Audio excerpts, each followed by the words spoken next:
최근에 코로나 사태 이외에도 사회를 떠들썩하게 만들고 많은 사람들을 분노케 한 사건들이 있습니다. 그 중에서 오늘은 촉법소년에 대한 이야기를 해보고자 합니다. 중앙일보의 카드 뉴스입니다. 촉법소년 뺑소니 사건에 호통판사가 답하다. 구미경찰서 제낄 준비. 담배를 문 채 경찰서에 앉아 태연자약하게 SNS에 올린 이 셀카 한 장이 8일 뒤 그 비극의 예고편이었다. 지난 3월 21일 훔친 렌터카로 주유소를 털다 붙잡힌 이 네 소년은 이틀 뒤인 23일과 25일 똑같은 수법으로 렌터카를 훔치고 경찰서에서 인증샷을 남겼다. 그리고 지난 29일 또다시 서울에서 렌터카를 훔쳐 대전까지 질주하다 경찰의 추격을 받던 중 배달 알바를 하던 대학 신입생을 치어 숨지게 했다. 이들 8명 남녀 중학생 중 3명만 소년분류 심사원으로 넘겨졌다. 이들이 형사처벌을 받지 않는 만 14세 미만 촉법소년들이라 가능한 일이었다. 이번 사건이 일어난 뒤 호통판사로 유명한 천종호 판사에게 소년법 폐지나 처벌 강화 주장을 어떻게 생각하는지 물었다. 그는 연령을 낮출 수는 있겠지만 외국에 비해 터무니없이 높지는 않다며 특정 범죄에 대해서 형사처벌 가능한 보완책을 마련할 수 있다고 했다.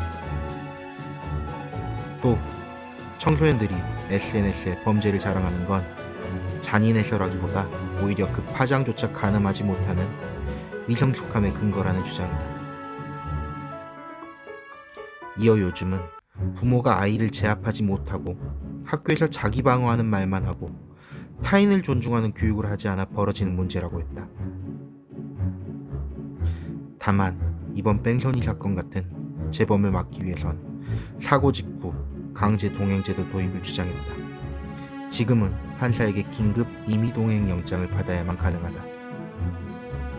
끔찍한 사건이죠. 선생님은 이 사건에서 가장 가슴 아팠던 부분이 배달 알바를 하던 대학 신입생이 피해자라는 부분이었어요. 우리는 알잖아요. 고등학교 생활 또 중학교 때도 공부하느라 대학 가려고 얼마나 힘들었을까. 코로나 때문에 입학식도 못 해보고 대학에 가보지도 못하고 운명을 달리했을 이 학생을 생각하면 너무 마음이 아파요. 그런데 형사처벌을 받지 않는다네요. 촉법소년이 도대체 뭐길래 형사처벌을 받지 않는 거죠? 오늘은 여러분께 두 가지를 부탁드릴게요. 우선 촉법소년의 뜻을 정확히 알아야 되겠죠? 그래야지 이 얘기를 나눌 수 있을 테니까요.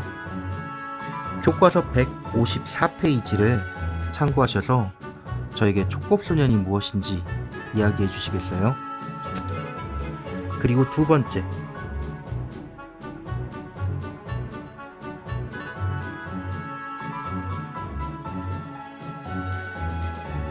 여러분은 소년법 폐지나 처벌 강화 주장에 대해서 어떻게 생각하십니까?